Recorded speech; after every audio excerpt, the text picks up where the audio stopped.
Assalamualaikum warahmatullahi wabarakatuh. Selamat pagi anak-anak. Selamat berjumpa kembali di belajar kimia asik. Nah, pagi ini kita sudah sampai di bab termokimia, terutama kalian nanti yang kalian pelajari adalah jenis-jenis perubahan entalpi, kemudian cara menghitung perubahan entalpi berdasarkan hukum Hess, berdasarkan data pembentukan energi pembentukan standar, kemudian bisa juga berdasarkan data energi ikatan. Ya, nanti kita pelajari bersama-sama. Kalian perhatikan dengan seksama. Assalamualaikum warahmatullahi wabarakatuh. Selamat pagi anak-anak. Selamat berjumpa kembali di pelajaran kimia di semester ganjil ini. Pada pagi ini ya, kita bahas termokimia. Yang kemarin sudah sedikit kita bahas adalah reaksi eksoterm dan endoterm. Nah, nanti kita lanjutkan di materi berikutnya yang untuk termokimia. Kompetensi dasar yang mau dicapai adalah menjelaskan konsep perubahan entalpi reaksi pada tekanan tetap dalam persamaan termokimia. Kemudian ini materinya, kita masuk di persamaan termokimia. Persamaan termokimia adalah persamaan reaksi yang mengikut sertakan perubahan entalpinya. Nilai H yang dituliskan pada persamaan termokimia disesuaikan dengan stoikiometri reaksi. Contoh di sini 1 mol air dari gas hidrogen dengan gas oksigen dibebaskan 286 kJ. Ya. Reaksinya H2 wujud gas ditambah setengah O2 menjadi H2O, delta H-nya negatif 286 kJ. Ini reaksinya eksoterm. 2H2 ditambah O2 menjadi 2H2O, delta H-nya negatif 572 kJ. Jika koefisien reaksi dikalikan 2, nilai delta H reaksi juga harus dikalikan 2. Di sini yang satu kan dikalikan 2.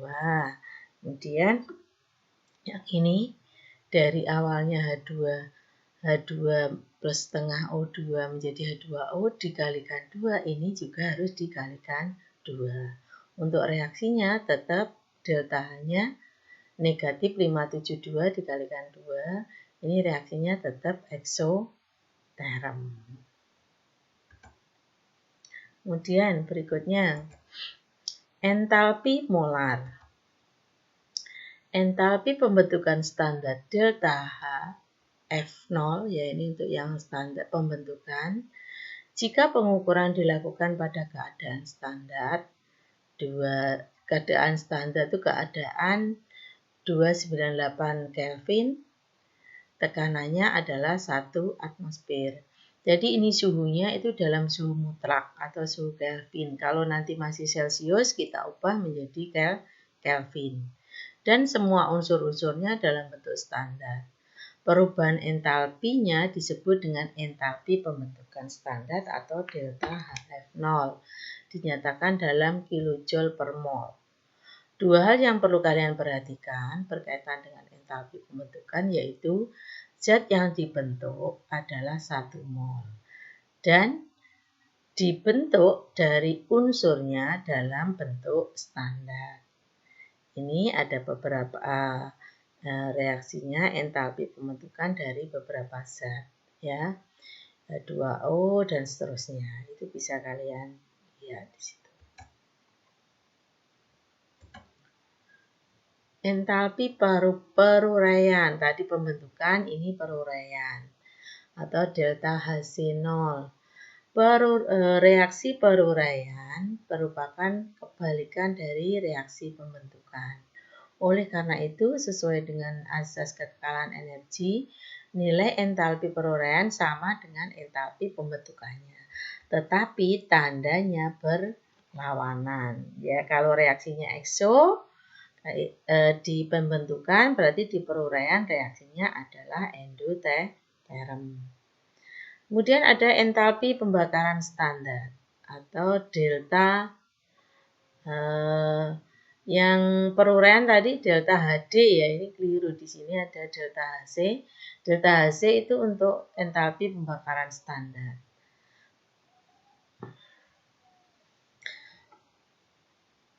Pembakaran dikatakan sempurna jika karbon atau C terbakar menjadi CO2. Hidrogen H terbakar menjadi H2O dan belerang menjadi SO2. Perubahan entalpi pada pembakaran sempurna 1 mol suatu zat yang diukur pada 298 Kelvin 1 atmosfer disebut dengan entalpi pembakaran standar dan dinyatakan dengan delta HC0 ya. Jadi ini contoh untuk reaksi pembakaran, reaksi eksoterm ya. Entalpi pembakaran dari beberapa zat pada suhu 298 Kelvin tekanan 1 atmosfer. Ini karbon pembakaran. Di situ contoh untuk eksoterm, delta-nya negatif, hidrogen juga reaksinya itu belerang. Nah, ya. Contoh pada pembentukan 1 gram NaCl dibebaskan kalor sebesar 7024 kJ. Nah, tentukan entalpi pembentukan dan tuliskan persamaan termokimianya pada reaksi pembentukan NaCl. Jadi, untuk penyelesaiannya pada pembentukan 1 gram NaCl dibebaskan kalor sebesar 7024 kJ. Berarti entalpi pembentukan NaCl-nya negatif 7,024 kJ. Ya. Entalpi pembentukan harus dinyatakan dalam satuan kilojoule per mol. Massa molar NaCl-nya 58,5 gram per mol.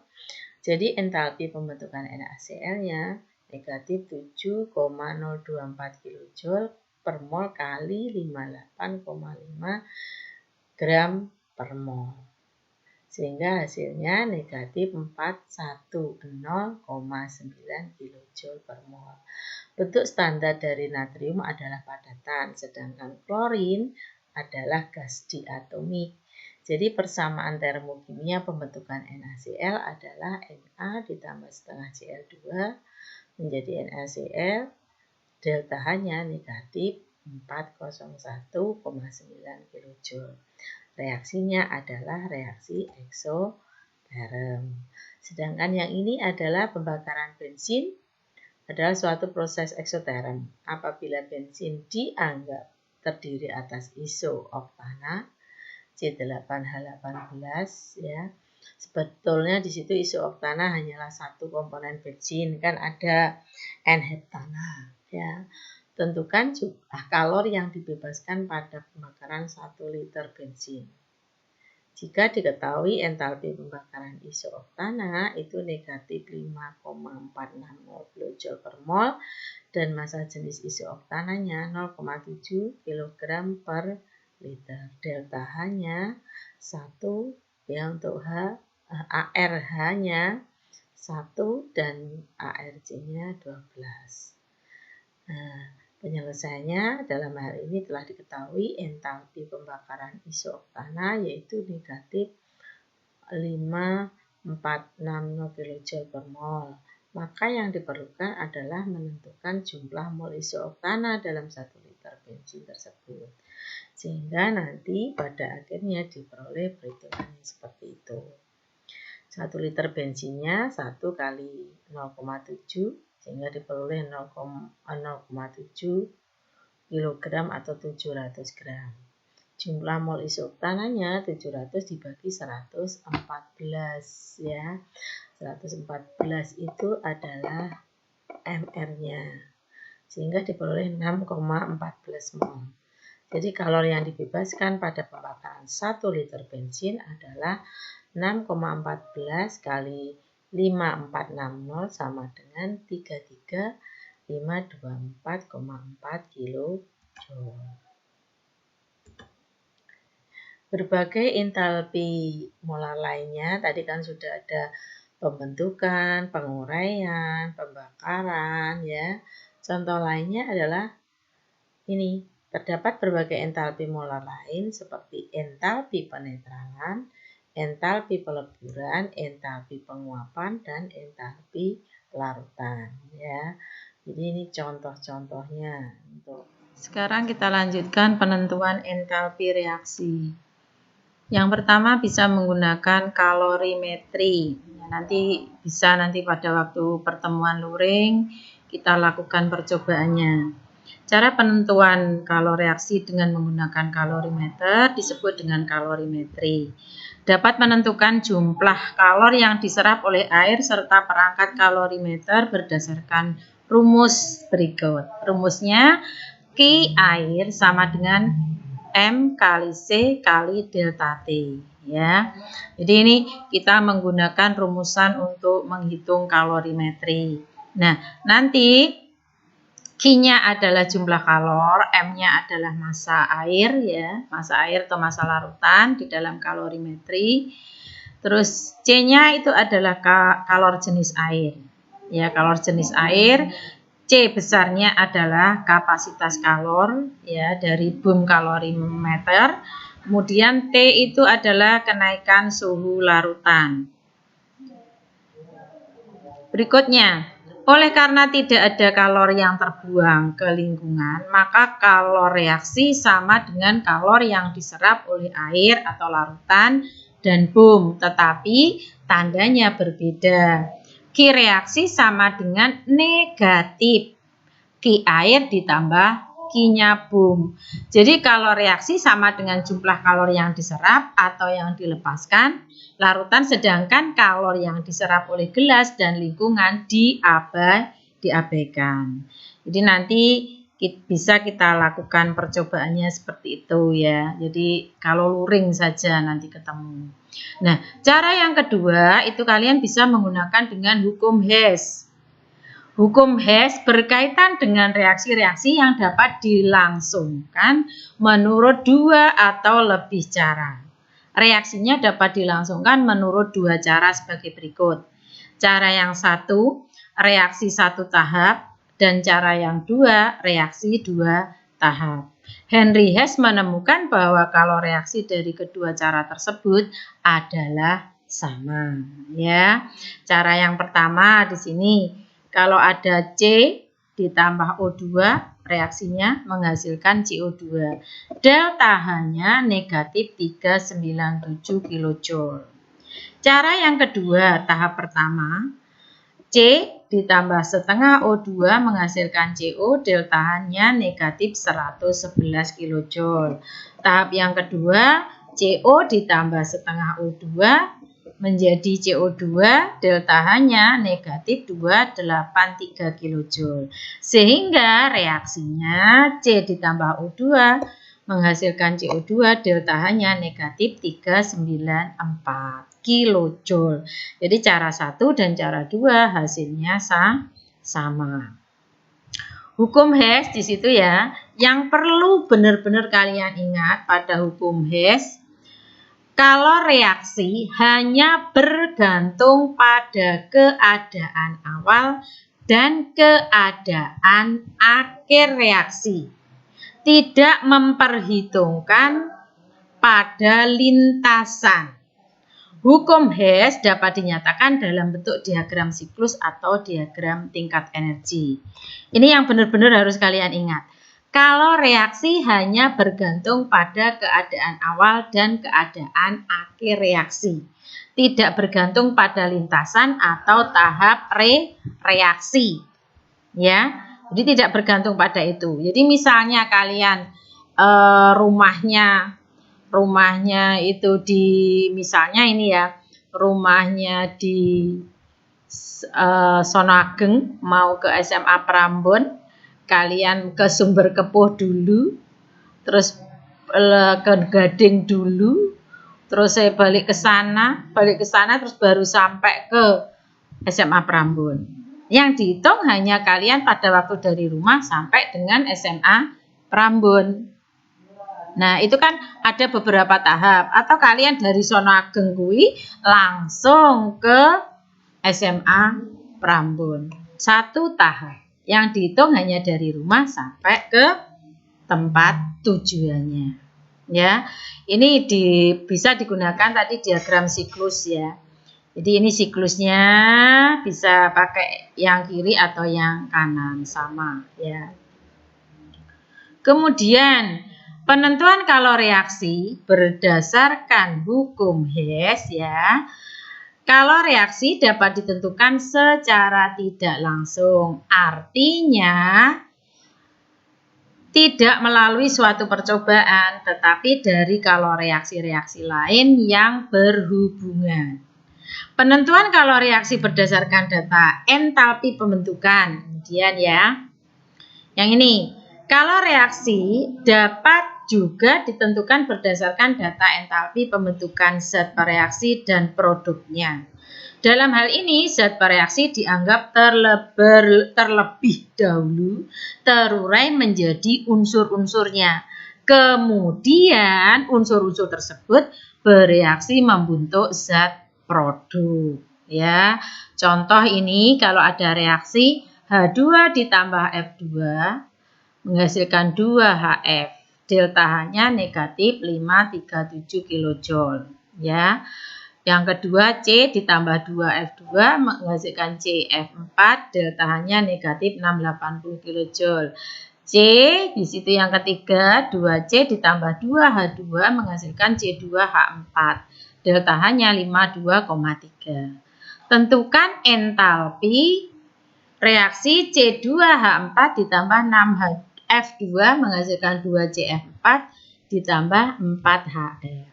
Nah, ini di sini ya, perubahan entalpi reaksi yang keempat dapat kalian tentukan dengan menyusun reaksi 1, 2, 3 sehingga penjumlahannya sama dengan reaksi yang keempat. Nah, acuannya itu adalah HF di situ. HF karena HF koefisien HF pada reaksi yang keempat adalah 4, maka koefisien reaksi 1 harus dikalikan.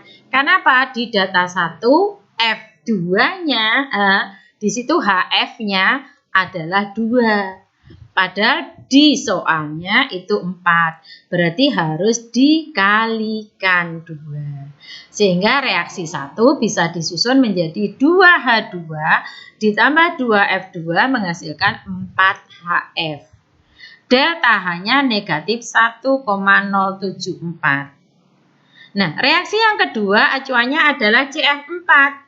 Oleh karena koefisien CF4 pada reaksi keempat adalah 2, maka koefisien reaksi 2 harus dikali 2. Reaksi 2 disusun menjadi 2C ditambah 4F2 menjadi 2CF4, delta-nya negatif 1360. Reaksi yang ketiga acuannya adalah C2H4. Koefisien C2H4 pada reaksi 3 dan reaksi 4 sudah sama. Tetapi reaksi ketiga perlu dibalik sehingga C2H4 berada di ruas kiri. Reaksi 3 disusun menjadi C2H4 menjadi 2C ditambah 2H2, delta-nya negatif 52,3 kJ. Selanjutnya reaksi ketiga-tiganya dijumlahkan. Sehingga dituliskan seperti itu, diperoleh hasil akhirnya sesuai dengan soal yang diminta. C2H4 ditambah 6F2 menghasilkan 2CF4 ditambah 4HF.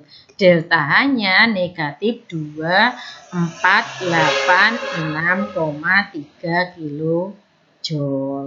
Ya. Penentuan reaksi juga bisa, kalau reaksi juga bisa berdasarkan energi ikatan. Pengertian energi ikatan, energi yang diperlukan untuk memutuskan ikatan kimia antara dua atom sehingga terbentuk radikal-radikal bebas yang disebut dengan energi ikatan. energi yang diperlukan untuk memutuskan molekul tersebut sehingga menjadi atom-atom bebasnya disebut dengan energi atomisasi. Nah, kalau untuk energi ikatan, datanya ikatan itu sudah ada energinya. Ya, jadi biasanya disebutkan C ikatan H. Kita lanjutkan ke energi ikatan rata-rata, ya. Molekul biner yang terdiri atas 3 atau lebih atom mempunyai 2 atau lebih ikatan. Untuk molekul seperti itu digunakan pengertian energi ikatan rata-rata. Contoh metana ya, mengandung 4 ikatan CH. Pemutusan satu persatu ikatan CH dari molekul CH4 memerlukan energi yang berbeda. Ya, jadi ini diputus satu-satu ya, misalnya CH4 menjadi CH3 plus H, delta H-nya P, CH3 menjadi CH2 plus H, delta H-nya Q, CH2 menjadi CH plus H, delta H-nya R, CH menjadi C plus H, delta H-nya S. Dengan P tidak sama dengan Q, tidak sama dengan R, tidak sama dengan S. Ya, P ditambah Q ditambah R ditambah S nanti dibagi 4 untuk memutuskan keempat ikatan. Dalam CH4 diperlukan 1664 kJ. Maka ya, P ditambah Q ditambah R ditambah S dibagi 4. Ya, 1664 bagi 4 hasilnya adalah 16 kJ. Jadi untuk pemutusannya diperlukan 16 kJ. Nih, rata-ratanya. Ya, untuk menentukan delta H reaksi berdasarkan dari data energi ikatan, reaksi kimia antar molekul dapat dianggap berlangsung dalam 2 tahap. Tahap yang pertama pemutusan ikatan pada reaksi, ya. Tahap yang kedua adalah pemutusan ikatan pada produk. Delta H reaksi sama dengan energi ikatan pada reaksi atau ikatan yang putus dikurangi dengan energi ikatan pada produk atau ikatan yang terbentuk. Delta H-nya sama dengan jumlah energi ikatan yang putus dikurangi jumlah energi ikatan yang terbentuk. Ya, contohnya di sini kalau ada diagram, ya, diagram reaksi, tahap-tahap reaksi. Di situ tahap satunya H2 ditambah Cl2 menghasilkan 2H ditambah 2Cl. Tahap yang kedua 2H ditambah 2Cl menghasilkan 2HCl. Kalian cari H2 ditambah Cl2 menjadi 2HCl, delta H-nya berapa? Pada diagram di atas perubahan entalpinya bisa kalian hitung sebagai berikut. 1 mol H ikatan dengan H 463 kJ, 1 mol Cl 242 kJ. Jumlah energi ikatan yang putus sama dengan 436 ditambah 242 sama dengan 678 kJ.